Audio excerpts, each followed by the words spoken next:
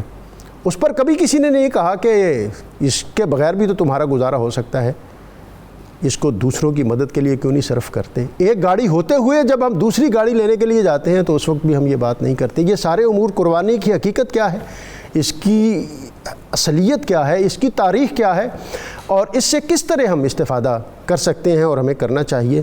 اور جو جدید دور کے روشن خیال اور جدت پسند طبقہ ان کی طرف سے جو اٹھنے والی بہت سی چیزیں ہیں ان پر بھی آج ہم بات کریں گے. اور ہمارے ساتھ ہمیشہ کی طرح مفتی محمد فاروق القادری صاحب موجود ہیں, ان کے ساتھ مفتی محمد طاہر تبسم قادری صاحب, اور اللہ رب العزت کی بارگاہ میں ہدیہ حمد پیش کرنے کے لیے محمد فیصل نقشبندی صاحب. ان کو خوش آمدید کہتے ہوئے میں آج کا اسم مبارک المجیب, قبول کرنے والا, اللہ تعالیٰ کے سارے اسم مبارک بہت عزتوں عظمتوں اور برکتوں والے ہیں, ہمیں ان سے استفادہ کرنا چاہیے. مفتی صاحب, آج کا موضوع اور بالخصوص قربانی, اس کا ذکر جو ہے قرآن میں کس طرح ہے, اور ہم نے جو آنے والے ایام ہیں اس میں اس فریضے سے کس طرح عہدہ برا ہونا چاہیے. بہت خوبصورت خلاصہ قربانی آپ نے پیش کیا اور قرآن مجید کے مقامات بھی پڑھے. جتنی قدیم نسل انسانیت کی تاریخ ہے اتنی ہی قدیم قربانی کی بھی تاریخ ہے. سبحان اللہ. لیکن قربانی کو جو زیادہ اہمیت اور زیادہ اس کا تذکرہ ہوا یا زیادہ مخصوص انداز میں ابھری وہ حضرت سیدنا ابراہیم علیہ السلام کے دور سے تھی. دین محمدی میں قربانی کو بڑی اہمیت حاصل ہے اور اس کو وجوب کا درجہ دیا گیا, اور خود رب العالمین نے قرآن مجید میں قربانی کے وجوب کا بیان کیا. سورہ کوثر میں فرمایا فَصَلِّ لِرَبِّكَ وَانْحَرْ, اپنے رب کی رضا اور خوشنودی کے لیے تم نماز ادا کرو اور قربانی کرو. نماز سے یہاں پر مراد نماز عید ہے, اور قربانی سے مراد یہ جو ہم قربانی کرتے ہیں عید کے موقع پر یہ قربانی ہے. چونکہ یہاں امر کا صیغہ ہے اور اہل علم جانتے ہیں کہ اس سے وجوب ثابت ہوتا ہے, اس لیے اس آیت کو بطور خاص قربانی کے وجوب کی دلیل کے طور پر پیش کیا جاتا ہے. تو قرآن مجید کی نص سے معلوم ہوا کہ قربانی واجب ہے. نبی اکرم صلی اللہ علیہ وسلم کے متعدد فرامین اس بات کی تائید کرتے ہیں. آپ نے یوں ارشاد فرمایا من کان لہ سعہ, جس کو اللہ تعالیٰ نے وسعت دی, اس میں قربانی کرنے کی حیثیت اور استطاعت موجود ہے, فلم یضحی, اس کے باوجود وہ قربانی نہیں کرتا. اب یہ حدیث پاک ان تمام اشکالات اور شبہات اور سوالات کا ازالہ کر دیتی ہے جو قربانی کے حوالے سے جدید لبرلز طبقے کی جانب سے کیے جاتے ہیں. نبی کریم علیہ السلام نے فرمایا جس میں حیثیت ہے اور قربانی نہیں کر رہا فلا یقربن مصلانا, وہ ہمارے مصلی عید کے قریب نہ آئے. جب وہ حیثیت ہونے کے باوجود واجب ادا نہیں کر رہا تو وہ کس منہ سے اللہ تعالیٰ کے حضور حاضر ہو رہا ہے. تو اس حدیث پاک میں قربانی نہ کرنے والے کو وعید سنائی گئی, اور وعید کسی مستحب یا مباح کام کو چھوڑنے پر نہیں ہوتی, وعید ہوتی ہی تب ہے جب کسی فرض یا واجب کا ترک کیا جائے. یوں ہی آپ صلی اللہ علیہ وسلم نے یہ بھی ارشاد فرمایا کہ جس نے عید کی نماز سے پہلے قربانی کر لی تو وہ قربانی لوٹائے. تو قربانی لوٹانے کا حکم اسی لیے ہے کہ قربانی کا واجب ادا نہیں ہوا, اور اگر یہ واجب ہی نہ ہوتی, مستحب اور مباح ہوتی تو پھر لوٹانے کا حکم نہ ہوتا. تو قرآن و سنت کی ان مختصر سی جو ہم نے قرآن کی نص اور روایات پیش کی ہیں حدیث پاک سے, اس سے معلوم ہوا کہ قربانی کی بہت زیادہ اہمیت ہے. میں تھوڑا مفتی صاحب کو بھی اس میں شامل کر لوں جی, اور پھر دوبارہ آپ کے پاس آتا ہوں. جیسا مفتی فاروق القادری صاحب نے فرمایا کہ جو قربانی کی استعداد اور استطاعت رکھتا ہے اور پھر وہ نہیں کرتا, پھر وہ ہماری عیدگاہوں کے قریب نہ جی آئے. عیدگاہ کے قریب. یعنی یہ ایک علامت ہے، میں سمجھتا ہوں کہ گویا اس کے کوئی بالکل برتن علیحدہ کرنے والی بات ہے. جی جی بالکل جناب. حامدہ و مصلیہ اما بعد فاعوذ باللہ من الشیطان الرجیم بسم اللہ الرحمن الرحیم. بہت شکریہ. دیکھیے ڈاکٹر صاحب، اصل جتنی عبادات ہیں، چاہے وہ بدنی عبادات ہیں، مالی عبادات ہیں، ان کی روح یہ ہے کہ ایک بندے کی یہ معراج ہے کہ وہ اپنا جسم یا اپنا مال اپنے مالک کے حضور پیش کر دے. سبحان اللہ. سمجھنے کی اصل بات یہ ہے. اب اس میں لوگ یہ کہیں اگر کہ جناب ضرورت فلاں جگہ ہے، فلاں جگہ پہ آپ لگائیں، یہاں مال ضائع نہ کریں، تو انہیں یہ سمجھ لینا چاہیے کہ آپ کی عقل ناقص ہے اور احکم الحاکمین کے فیصلے کامل اور اکمل ہیں. سبحان قرآن مجید میں اللہ تبارک و تعالیٰ ارشاد فرماتا ہے آسان تحبوا شیئا وہو شر لکم وآسان تکرہوا شیئا وہو خیر لکم. بہت ساری چیزیں وہ ہیں جو تم پسند کرتے ہو لیکن تمہارے حق میں بہتر نہیں ہے، اور بہت ساری چیزیں وہ ہیں جنہیں تم ناپسند کرتے ہو لیکن تمہارا رب جانتا ہے وہ تمہارے حق میں بہتر ہیں. سبحان اللہ. تو اللہ تبارک و تعالیٰ کے احکامات، نبی رحمت صلی اللہ علیہ وسلم کی سیرت اور آقا علیہ السلام کے فرامین کے سامنے سرنڈر کر دینا، بینگ اے مسلم، یہی اصل کمال اور یہی اصل معراج ہے. آقا علیہ السلام کی مشہور حدیث ہے، فرمایا لا یؤمن احدکم حتی یکون ہواؤ طبعا لما جئت بہ.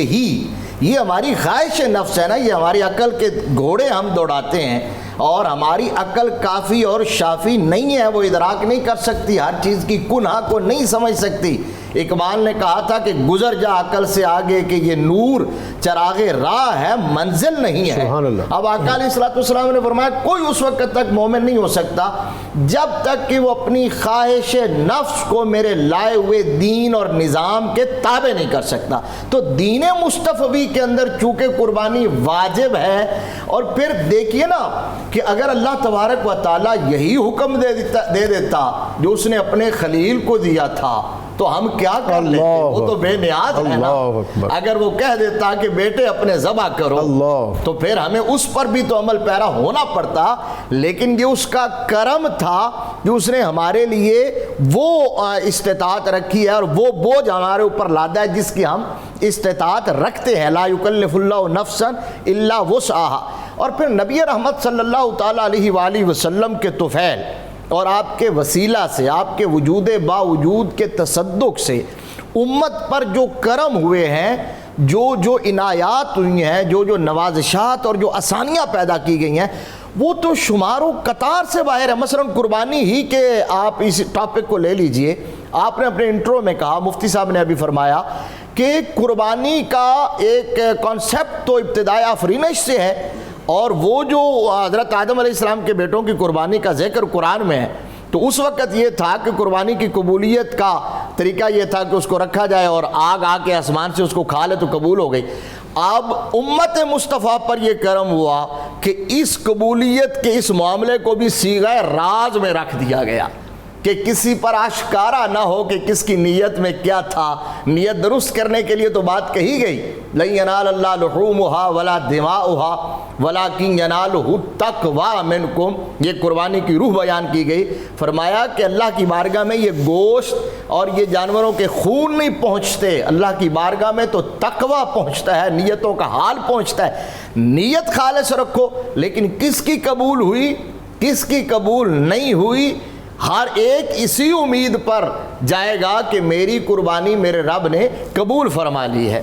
تو ہمیں یہ ذہن نشین رکھنا چاہیے کہ اس مال کی حیثیت اور اوقات کچھ بھی نہیں ہے، یہ اللہ ہی کا دیا ہوا ہے، اور اللہ کے بتائے ہوئے طریقے اور راستے اور اس کے احکامات کے مطابق اس کو صرف اور خرچ کرنے میں ہی عافیت ہے اور بندگی ہے اور عبودیت ہے اور مسلمان کی فلاح ہے. سبحان اللہ. عقل قرباں کنبہ پیش مصطفیٰ جو احکام ہیں ان کے آگے اپنے آپ کو سرنڈر کر دینا، جیسا مفتی صاحب نے کہا. اور آج کا جو موضوع ہے اس میں جو بنیادی آیت ہے وَالْبُدْنَ جَعَلْنَاهَا لَكُم مِّن شَعَائِرِ اللَّهِ، کہ یہ جو قربانی کے جانور ہیں اور قربانی کے بڑے جانور اونٹ گائے کو ہم نے تمہارے لیے اللہ کی نشانیاں بنا دیا. ایک تو یہ کہ یہ اللہ کی نشانیاں یہ تو عام چلتے پھرتے ہمارے اسی یہاں کے رہنے والے جانور تھے اور اللہ کے طرف اس خاص مقصد کے لیے منسوب ہوئے، تو یہ شاعر اللہ، یہ شاعر اللہ کیا ہے؟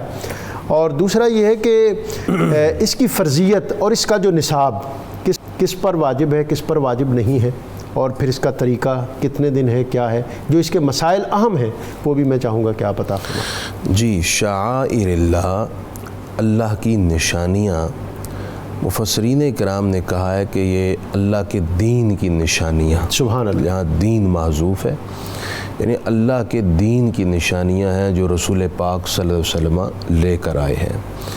آپ بڑی خوبصورت بیچ میں بات کی کہ قربانی سے قبل یہ عام جانور تھے، لیکن جب قربانی کے لیے مخصوص ہوئے تو اللہ کی نشانی بن گئے، ان میں یہ عظمت، ان میں یہ شان اور ان میں یہ انفرادیت پیدا ہو گئی۔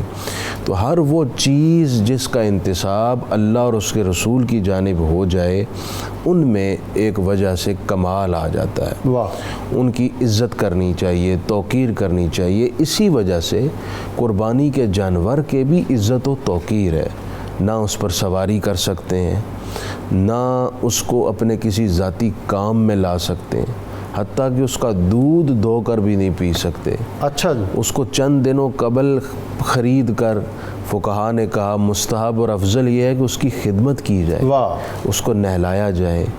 بعض بزرگ تیل ملا کرتے تھے اس کے اوپر، دہی ملا کرتے تھے، اس کی خدمت کیا کرتے تھے۔ اس لیے اس کے پیچھے ایک بندے کے ذہن میں اگر کانسیپٹ بیٹھ جائے تو وہ اس جانور کی مزید توقیر کرے گا۔ وہ یہ ہے کہ قربانی دراصل بندے کی طرف سے اپنے رب کی بارگاہ میں تحفہ ہے۔ واہ واہ واہ! اگر بندہ یہ ذہن میں رکھ لے کہ میں اپنے رب کے حضور تحفہ پیش کر رہا ہوں، ہدیہ پیش کر رہا ہوں، تو وہ چاہے گا کہ میں دنیا میں کسی بڑی شخصیت کو تحفہ پیش کروں، تو میری خواہش اور کوشش ہوتی ہے کہ میں اعلیٰ ترین اور نفیس قسم کی چیز پیش کروں۔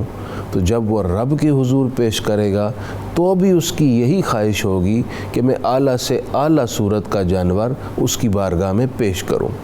دوسری بات یہ ہے کہ نبی پاک علیہ السلام نے فرمایا عظموا ضحایاکم فإنها علی الصراط مطایاکم، اپنے جانور جو خریدو وہ اچھے جانور ہوں، پلے ہوئے اور مناسب جانور ہوں، صحت مند جانور ہوں، جسیم جانور، یعنی فراخ دلی اور خوش دلی کے ساتھ جانور خریدو۔ کیوں؟ فرمایا یہی جانور کل قیامت پل صراط پر تمہاری سواریاں ہوں گے، اللہ پاک ان کو تمہارے لیے پل صراط سے گزرنے کا وسیلہ اور ذریعہ بنائے گا۔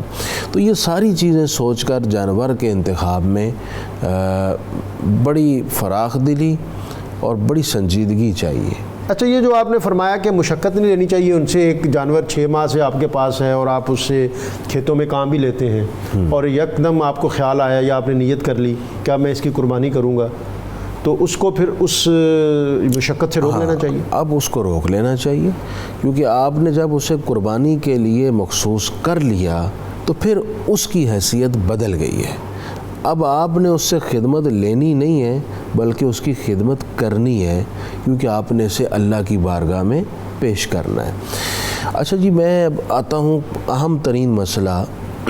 ایک سب سے پہلے تو میں یہ عرض کر دوں، بہت سارے لوگ یہ پوچھتے ہیں کہ جناب قرض لے کے قربانی کر سکتا ہوں؟ اس کے بعد میں نصاب بھی بیان کروں گا۔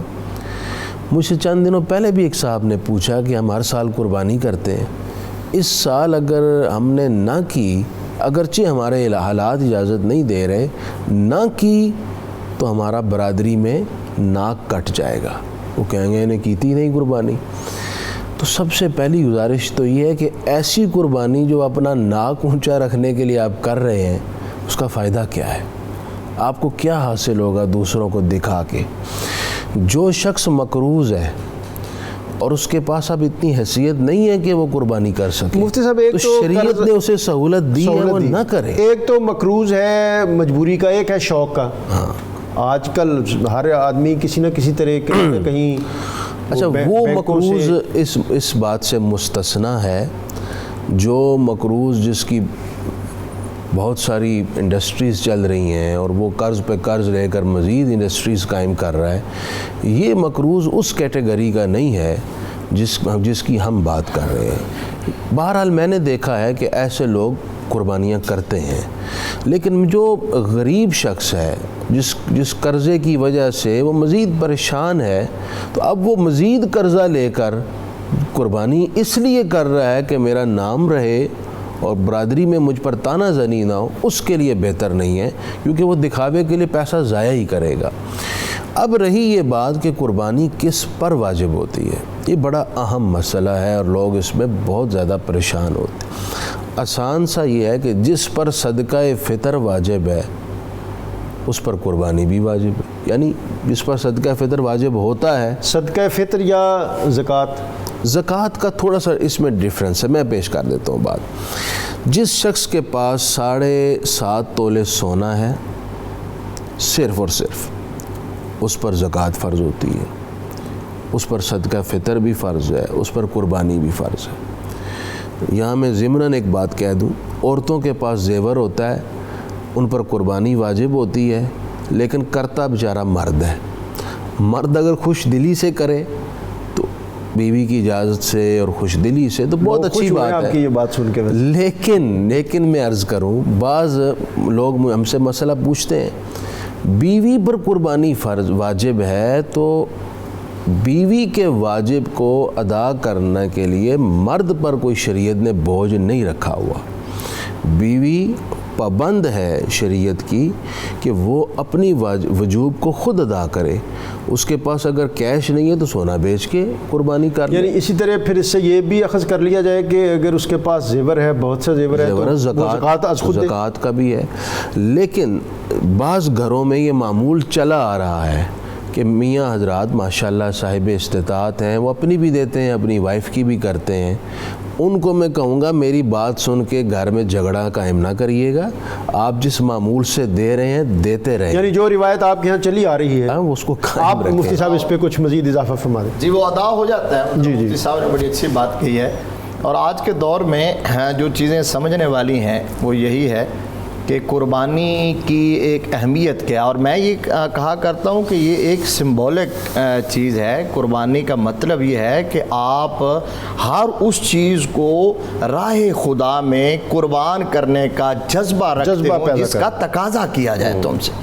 جب اپنی ہم خواہش نفس کی قربانی نہ دے سکیں، اپنے اندر کے جانور پر چھری نہ پھیر سکیں، تو صرف اس جانور پر چھری پھیرنے کا کیا فائدہ؟ بلکہ بعض اوقات تو یہ اور زیادہ نمود اور نمائش کا باعث بھی بن جاتی ہے اگر اندر تقویٰ والی اسپرٹ نہ ہو۔ بے شک ابھی مفتی صاحب نے کہا تھا، لوگ کہتے ہیں ہماری ناک نہیں رہتی، اور بسا اوقات جانور پھرایا جاتا ہے، دکھایا جاتا ہے صرف یہ شو کرنے کے لیے کہ ہم نے ایسا جانور خریدا ہے اور اتنے کا خریدا ہے۔ تو اگر ایسی قربانی ہے تو وہ روزے والی جو بات ہے نا کہ بھوکا پیاسا مرنے کے سوا کچھ حاصل نہیں ہوتا، اگر آپ کی نیت کے اندر فطور آ گیا، ذرا سی بھی کجی آ گئی تو بڑے سے بڑا عمل بھی رائگاں گیا۔ یہ بڑی اہم بات ہے جو آپ نے کی کہ ہر عبادت جتنی جو بھی عبادات ہیں ان کی ایک روح اور اسپرٹ ہے، وہ جس تک پہنچنا ضروری ہے، نیت ہے۔ اور قرآن پاک میں جو کہا گیا کہ یہ گوشت اور خون تو نہیں پہنچتا نا، تقویٰ پہنچتا ہے۔ دیکھیے نا نبی رحمت صلی اللہ تعالیٰ علیہ وآلہ وسلم نے کیسے سمجھایا ہے۔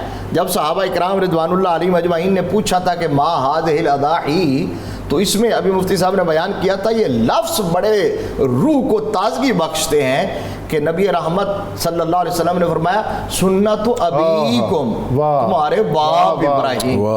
یہ کتنا بڑا شرف ہے، تمہارے باپ ابراہیم کی سنت ہے۔ اور پھر عرض کیا کہ وما لنا فیہا یا رسول اللہ، ہمارے لیے کیا ہے؟ فرمایا ہر بال کے بدلے میں اللہ نے بہت بڑی نیکی رکھی ہے۔ اور ایک اور بہت ایمان کو جلا بخشنے والی روایت کہ آقا علیہ السلام 10 سال مدینہ المنورہ میں مسلسل قربانی کرتے رہے، اور آپ 2 مینڈے قربان کیا کرتے تھے اور اپنے دست نبوت سے خود فرمایا کرتے تھے۔ کتنے غلام اور کتنے چاہنے والے تھے، لیکن سرکار خود کرتے تھے۔ لہٰذا یہ بھی ہمیں ذہن نشین رکھنا چاہیے کہ جو کر سکتا ہو وہ اپنے ہاتھ سے کریں۔ اب اس میں بات جو ہے نا وہ جس کی طرف میں اشارہ کر رہا ہوں کہ آقا علیہ السلام جب قربانی فرماتے تھے، جانور ذبح کرتے تھے، تو آپ کے لب نازنین کی جنبش سے ٹکرا کے جو دعا کے الفاظ نکلتے تھے وہ یہ ہوتے تھے کہ اللہم تقبل من محمد ومن آل محمد ومن امت محمد. سبحان اللہ, سبحان اللہ. یہ کیا بات ہے. آقا فرمایا کرتے تھے یا اللہ اس کو محمد صلی اللہ علیہ وسلم کی طرف سے قبول کر, آل محمد علیہ السلام کی طرف سے قبول کر, اور اس کو امت محمد علی صاحب الصلاۃ والسلام کی طرف سے بھی قبول کر لیں. یعنی آقا علیہ الصلاۃ والسلام امت کی طرف سے بھی قربانی کر گئے ہیں, اور آج امت ہی اس کے اندر ہیلو حجت کرے اور بہانے ڈھونڈے.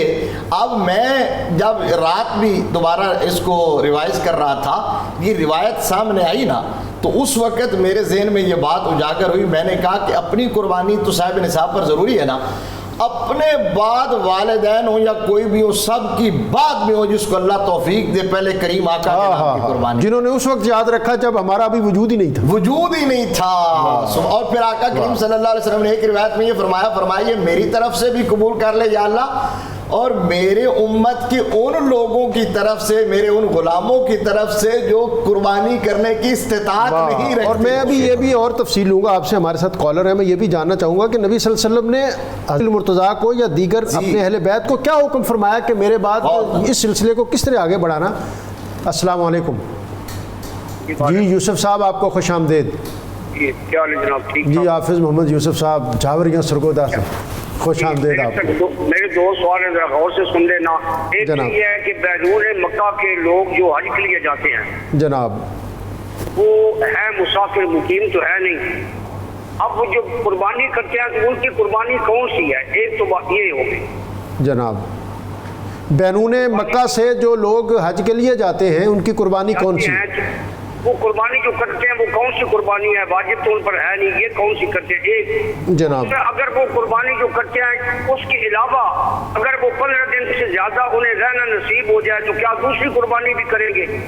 اگر 15 دن سے زیادہ ان کو رہنا نصیب ہو جائے تو کیا وہ دوسری قربانی بھی کریں گے؟ یہ آپ بھی کوئی اعلیٰ سطح کے پڑھے لکھے آدمی ہیں اور اعلیٰ سطح کے پڑھے لکھے لوگ ہمارے یہاں موجود ہیں, وہ یقیناً آپ کے سوال کو سمجھیں گے اور اس کا جواب بھی دیں گے. جی ایک اور کالر ہے ہمارے ساتھ. السلام علیکم. جی حاجی محمد ادریس صاحب پھالیا سے, خوش آمدید آپ کو.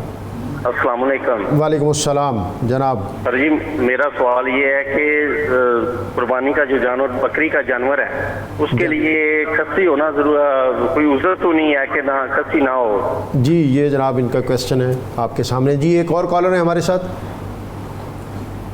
جی عبدالستار صاحب شیخو پورہ سے. جی کیا پوچھنا چاہتے ہیں جناب؟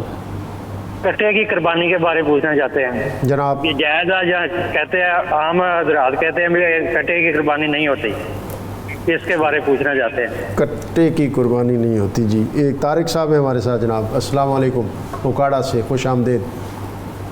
السلام علیکم ورحمۃ اللہ. جی وعلیکم السلام, خوش آمدید. کیا پوچھنا چاہتے ہیں؟ کرتے گزار ہوں. مفتی صاحب سے یہ پوچھنا تھا, آج کل ایک نیا کاروبار نکلا ہوا ہے کہ قربانی کے جانور خرید لیے جاتے ہیں اور ان میں 7 حصے ڈال دیے جاتے ہیں, ڈیوائڈ کر دیا جاتا ہے, اور اس میں پھر منافع رکھا جاتا ہے. جناب قربانی کے جانور میں اس طرح منافع لینا جائز ہے کہ ناجائز؟ قربانی کے جانوروں سے منافع لینا یعنی بزنس کے طور پر کاروبار میں اس میں سے منافع لینا جائز ہے یا نہیں؟ یہ ہم ابھی اپنے مفتی صاحبان سے یہ بات اس پر رہنمائی لیں گے. یہاں وقت ہے ایک بریک کا, بریک سے واپس آئیں گے تو آج کے اس اہم موضوع پر ہم مزید رہنمائی حاصل کریں گے.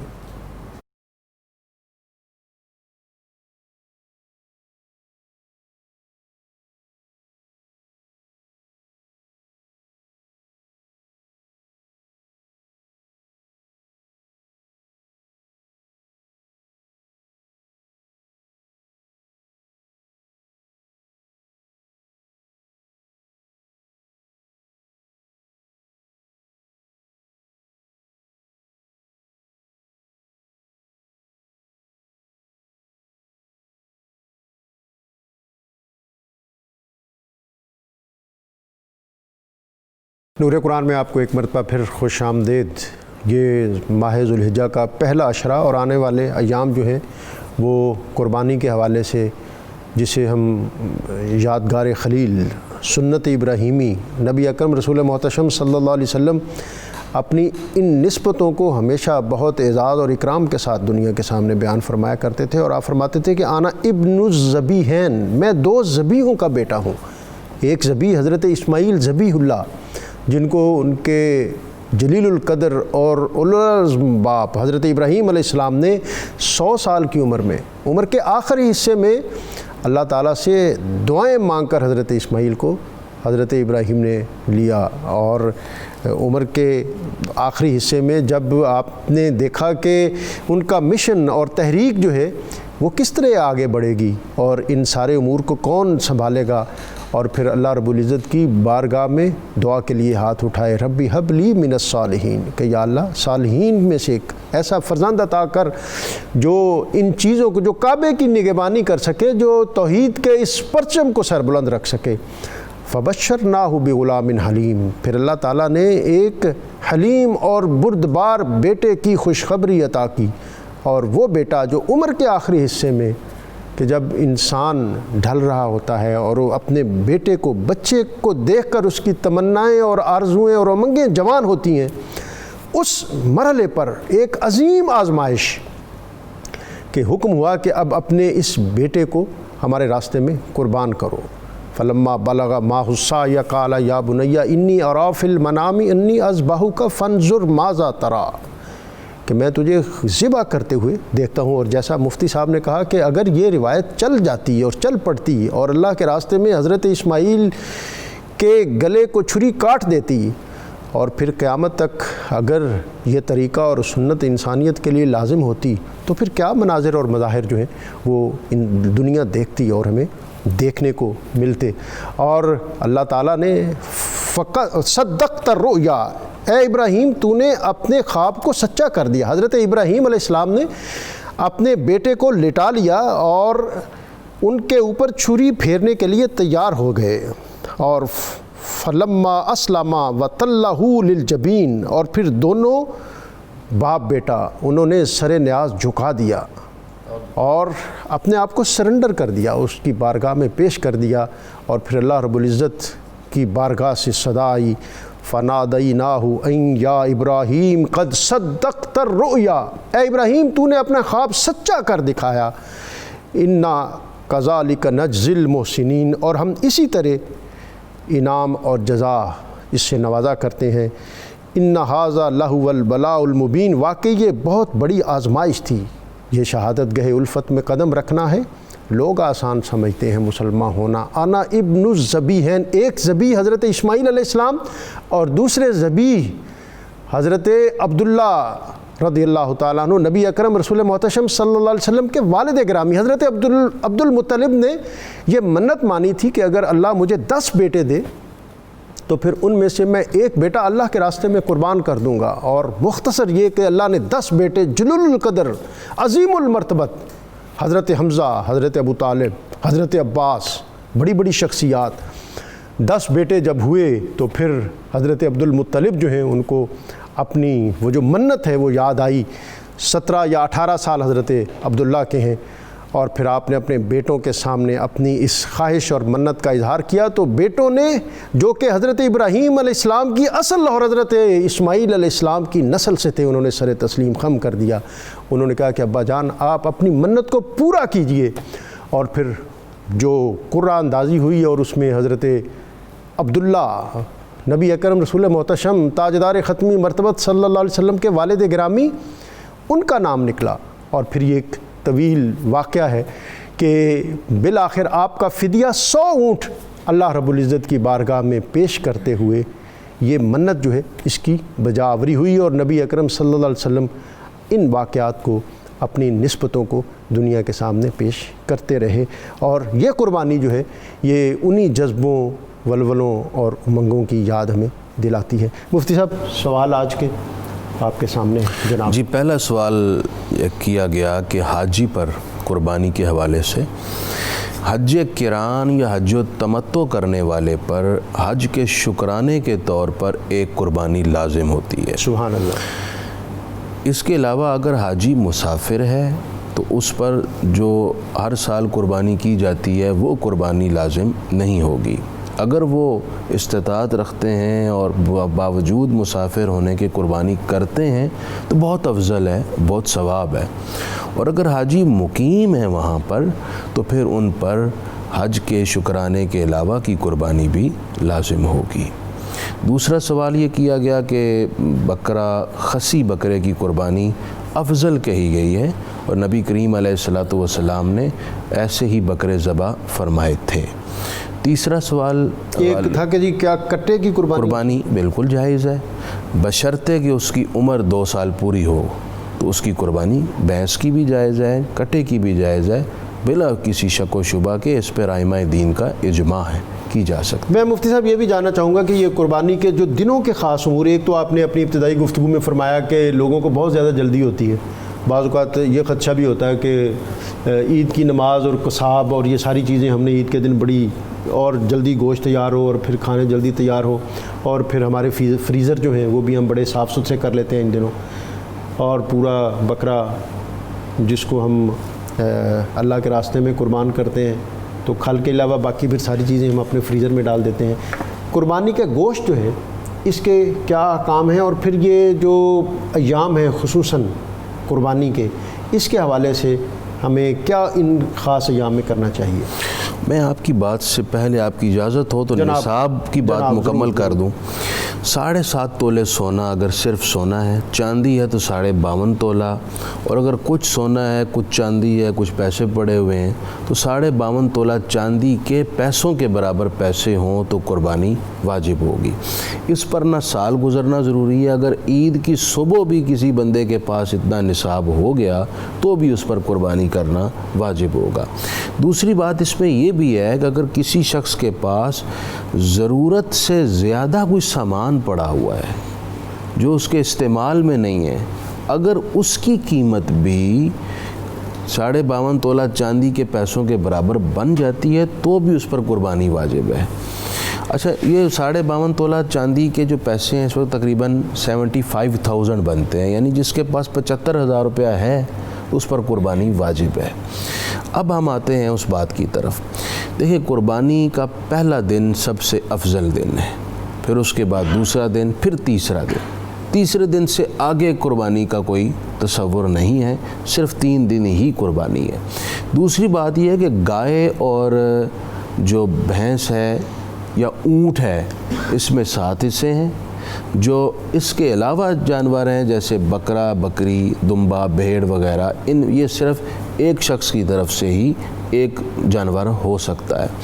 تیسری بات اس حوالے سے یہ ہے کہ بعض لوگ پوچھتے ہیں کہ کیا پہلے دن جو ہم قربانی کریں گے وہ ہم رات کے وقت بھی کر سکتے ہیں؟ تو اس میں یہ ہے کہ پہلے فقہاء اکرام اسے مکروہ کہتے تھے، اور اس کا سبب یہ تھا کہ گزشتہ زمانوں میں رات کے وقت قربانی کرنے میں اس انداز کی، اس طرح کی لائٹس نہیں تھی جیسے آج کے دور میں، اتنی روشنی نہیں ہوتی تھی، تو رات کے وقت قربانی کرنے میں کوئی غلطی پیش آ سکتی تھی، اس لیے منع کیا جاتا تھا۔ آج بھی بہتر تو یہی ہے کہ دن کے وقت ہی قربانی کی جائے، تاہم اگر کوئی رات کو کرتا ہے تو اس کی قربانی جائز ہے، وہ کر سکتا ہے۔ جلدی کے چکر میں قربانی خراب نہیں کرنی چاہیے۔ میری اس معاملے میں درخواست یہ ہے کہ جب قربانی کا وقت ہو، آپ خود قربانی کے جانور کے پاس کھڑے ہوں، صرف اپنے ملازموں کے حوالے نہ کریں، یہ آپ کا توشہ آخرت آگے جا رہا ہے۔ سبحان اللہ۔ خود قریب آئیں اور قصائی صاحب سے کہیں وہ بآواز بلند تسبیحات پڑھیں۔ بعض لوگوں کو تو میں نے دیکھا ہے وہ باقاعدہ وہاں قربانی سے پہلے پورا ختم شریف پڑھتے ہیں، پھر قصاب صاحب کو کہتے ہیں جناب اب آپ تکبیرات پڑھیں اب بسم اللہ اور بسم اللہ کریں، پڑھ کر آپ جانور ذبح کیجئے، تو اب وہ ذبح کروایا کرتے تھے۔ تو اس طریقے کو آپ خود وہاں موجود ہوں اور بآواز بلند تکبیرات ضرور پڑھوائیں۔ اچھا، خواتین کے لیے بھی مفتی صاحب، خواتین اپنی قربانی خود کر سکتی ہیں؟ یعنی خود کرنے سے مراد یہ ہے کہ چھری پھیر سکتی ہیں، کر سکتی ہے، اور اگر ایسا نہیں ہو سکتا تو اس کی دوسری متبادل صورت کیا ہو سکتی ہے؟ تو اس کے لیے تو پھر ہے نا جی، ذبح گھر کا کوئی بھی فرد کر لے یا قصاب کرتا ہے، لیکن اگر کرنا چاہتی ہے، اس میں یہ حوصلہ ہے، ہمت ہے، تو وہ کر سکتی ہے اور کرے تو باعث اجر و ثواب ہے۔ اچھا، میں تیسری اہم بات جو ابھی مفتی صاحب بھی اس پہ ان سے بھی بات لوں گا کمنٹ کہ گوشت کی تقسیم کس طرح ہونی چاہیے. جی بالکل. اور تیسرا یہ بھی اس میں چوتھا کہ معاشرے پر اس کے قربانی کے اثرات اور بالخصوص یہ جو موجودہ حالات ہیں اس میں ہمیں قربانی کے جو امور اور اس میں یہ گوشت وغیرہ کی تقسیم ہے اس میں کیا ترجیح ہماری ہونی؟ ڈاکٹر صاحب دیکھیے نا، اللہ تبارک و تعالیٰ نے قرآن پاک میں ارشاد فرمایا وفی اموالہم حق للسائل والمحروم، کہ یہ جو صاحب ثروت لوگ ہیں ان کے اموال کے اندر اللہ تبارک و تعالیٰ نے سائلین اور محرومین کا حق رکھا ہے. تو وہ حق کی مختلف صورتیں ہیں نا اس حق کی ادائیگی کی. زکوٰۃ بھی اسی کی ایک صورت ہے، صدقہ فطر بھی اسی کی ایک صورت ہے، اور یہ قربانی جو کی جاتی ہے یہ بھی جو معاشرے کے پسے ہوئے لوگ ہیں جن کی دست رس میں نہیں ہے، اور خاص طور پر آج کے اس ماحول میں جب ارتکاز دولت کا کنسیپٹ ہے اور دولت چند ہاتھوں میں سمٹتی جا رہی ہے، تو بے شمار لوگ ایسے ہیں جو سال بھر جو ہے وہ گوشت کھانے کے قابل نہیں ہوتے. تو قربانی کے اندر جو لوگ کہتے ہیں نا جی آپ فلاں کام میں یہ دولت صرف کر دیں، قربانی نہ کریں، اس کے اندر جتنی حکمتیں ہیں ان کا شمار اور قطار انسانی عقل میں نہیں آ سکتا. جتنی ان حکمتوں میں سے ایک حکمت یہ ہے کہ جو لوگ سارا سال بیچارے ترستے ہیں ان تک یہ گوشت پہنچنا چاہیے. اب اس کا جو مستحب طریقہ جو بیان کیا گیا ویسے تو کوئی لازم نہیں ہے، اگر کوئی سارا رکھ لیتا ہے تب بھی ٹھیک ہے، کثرت عیال ہے رکھ لے تب بھی ٹھیک ہے، سارا تقسیم کر دے تب بھی ٹھیک ہے، لیکن 3 حصے کیے جانے چاہیے. ایک حصہ فقراء مساکین کے لیے، ایک اپنے دوست احباب کے لیے، اور ایک گھر والوں کے لیے.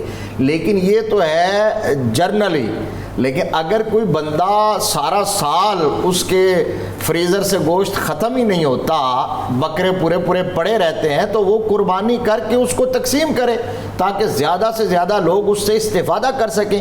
شاید اکبر الآبادی نے کہا تھا، جو دیکھی ہسٹری میں نے تو یہ مجھ کو یقین آیا جسے مرنا نہیں آیا اسے جینا نہیں جی آیا. جی کربلا کے میدان میں دیکھ لیں کہ حسینی قافلے سے ایک بھی ہمارے کربلا بچے تھے، یزیدی لاکھوں کی تعداد میں تھے. آج کائنات میں کوئی شخص نہیں ملے گا جو سینے پہ ہاتھ رکھ کے کہے میں یزید کی اولاد میں سے ہوں.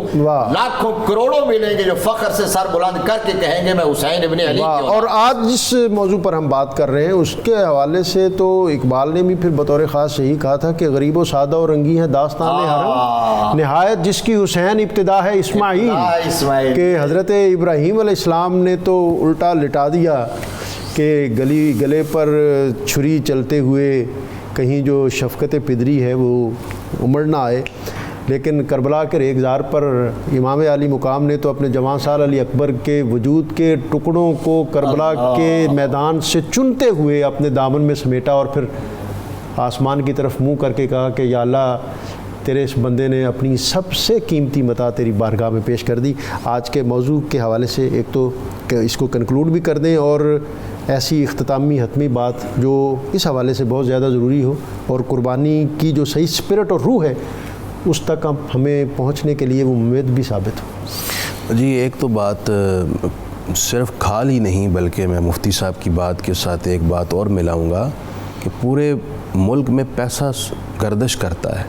جانور جو پالتا ہے پورا سال، اور ویسے یہ بات مفتی صاحب کی دوسری بھی بڑی اہم تھی کہ کھالوں کا جو حال کر دیا گیا ہے نا، انہوں نے عذرا احتیاط ویسے مائنڈ سیٹ کی بات کی. اصل میں یہ بھی ایک مافیا ہے کہ جس نے ہمارے دینی اداروں کو بالخصوص یہ بہت ضرب لگی ہے. ہمارے جو دینی مدارس ہیں ان کے سروائیول میں اس کا بہت رول تھا، اور کسی دور میں تو یہ پیش ہی صرف مدارس کو پیش ہوتی تھی. جی بالکل، یہ شعوری طور پر کیا گیا. جی اس کے ساتھ میں یہ کہنا چاہوں گا کہ قربانی کرتے وقت جو لوگ صاحب حیثیت ہیں، جیسے مفتی صاحب نے کہا، وہ سارا ہی گوشت بہتر ہے غرباء اور فقراء میں تقسیم کریں.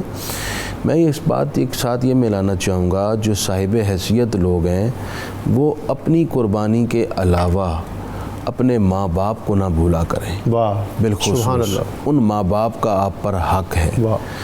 جب آپ قربانی کریں گے اور ان کی جانب سے کریں گے تو آپ کو میں کیسے بتاؤں کہ وہ اپنی قبر میں کس قدر خوش ہوں گے اور کتنی تسکین محسوس کریں گے۔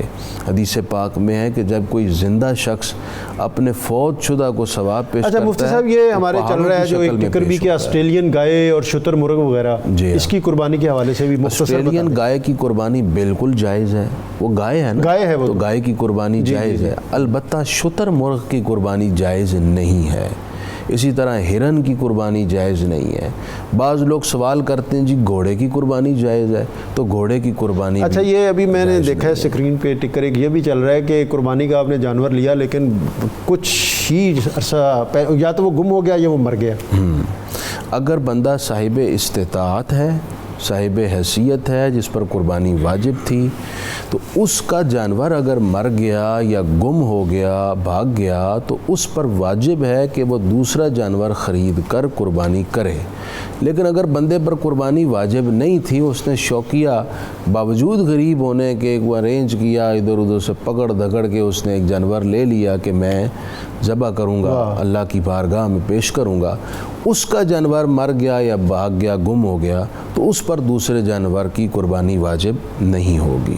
اور یہ یعنی جس جذبے اصل چیز جو اللہ کی بارگاہ میں پہنچنے والی ہے وہ تو آپ کا جذبہ ہے، اور اگر اس طرح کسی صورت حال کا سامنا کرنا پڑتا ہے تو اللہ تو آپ کے دلوں کے حال اور احوال جانتا ہے۔ مفتی صاحب آپ کا بہت زیادہ شکریہ، آپ کا بہت زیادہ شکریہ۔ ناظرین، آج جو قربانی کے حوالے سے ہم نے اپنے مفتیان کرام سے رہنمائی لی، اس میں یہ بات بہت اہم ہے کہ اس میں جو بنیادی بات ہے وہ یہ ہے کہ جانور کو اللہ کے راستے میں قربان کرنے کے ساتھ ساتھ وہ جذبہ اور وہ اسپرٹ، وہ حکمت جو ہمیں نبی اکرم صلی اللہ علیہ وسلم نے عطا کی، اور اقبال نے بھی اس کی طرف اشارہ کیا تھا کہ نماز و روزہ و قربانی و حج یہ سب باقی ہے تو باقی نہیں ہے، کہ جب تک وہ جذبے اور وہ تقویٰ اور وہ تزکیہ اور وہ کیفیت جو تمہارے دل و دماغ میں پیدا ہونی چاہیے وہ نہ ہو، اس وقت تک ہم قربانی کے مقاصد سے صحیح معنوں میں استفادہ نہیں کر سکتے۔ اور اس کی اہمیت جو ہے اس کو ہم نے اس اعتبار سے بھی جانا کہ نبی اکرم صلی اللہ علیہ وسلم نے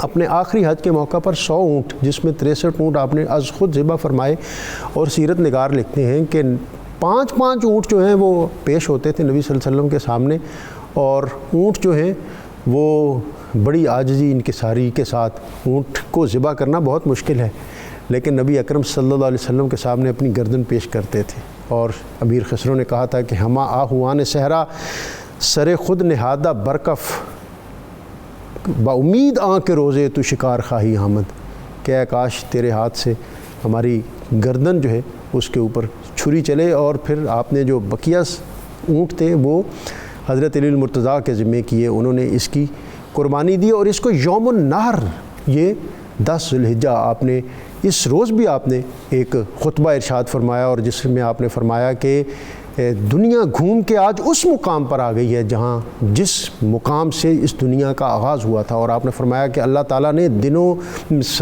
مہینوں کی تعداد 12 مقرر کر دی ہے، اور ان میں سے 4 مہینے جو ہیں وہ حرمت والے ہیں۔ اس کا سبب یہ تھا کہ اس سے قبل عرب جو ہیں یہ حرمت والے مہینوں کو بھی آگے پیچھے کر دیا کرتے تھے، اس کی ترتیب بھی مختلف کر دیا کرتے تھے، اور ان کے ایام کی تعداد بھی کم اور زیادہ کر دیا کرتے تھے۔ آپ نے ایک ایک چیز کا تعین فرما کر دنیا کو، انسانیت کو، امت کو ایک ایسا روڈ میپ عطا کر دیا جس پر اگر کوئی صحیح معنوں میں چلے، صدق دل سے چلے اور چلتا رہے تو وہ فوز و فلاح سے کامیاب پر کے ساتھ اپنا سفر جو ہے اس کو مکمل کر سکتا ہے۔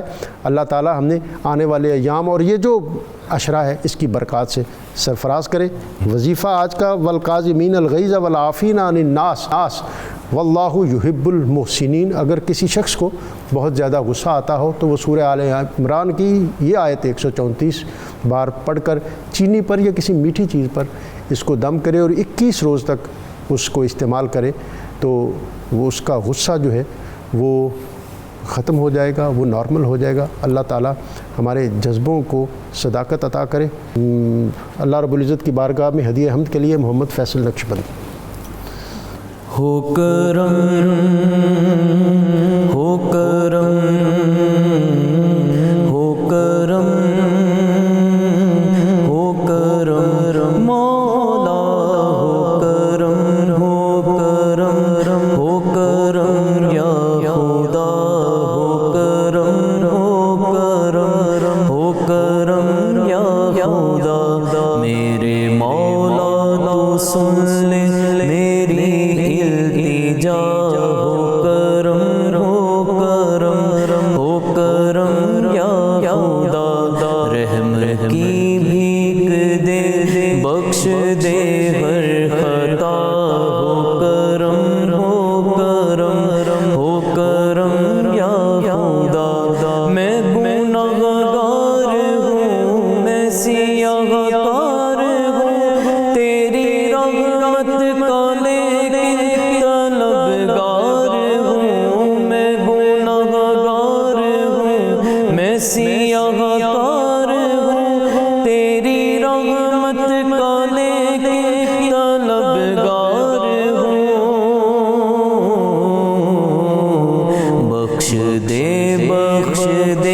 صدقہ مصطفیٰ ہو کرم ہو کرم ہو کرم یا خدا ہو کرم ہو کرم ہو کرم یا خدا ہو کرم ہو کرم ہو کرم یا خدا میرے دل کی یہ دیری نہ خواہش میٹے اذن کعبے کا یا رب عطا ہو مجھے میرے دل کی یہ دیری نہ خواہش میٹے اذن کعبے کا یا رب عطا ہو مجھے بارگاہ میں تیری عرض ہے یا خدا ہو کرم ہو کرم ہو کرم یا خدا ہو کرم ہو کرم ہو کرم یا خدا میری آنکھوں میں ہے اشک آئے ہوئے سر ندامت سے اپنا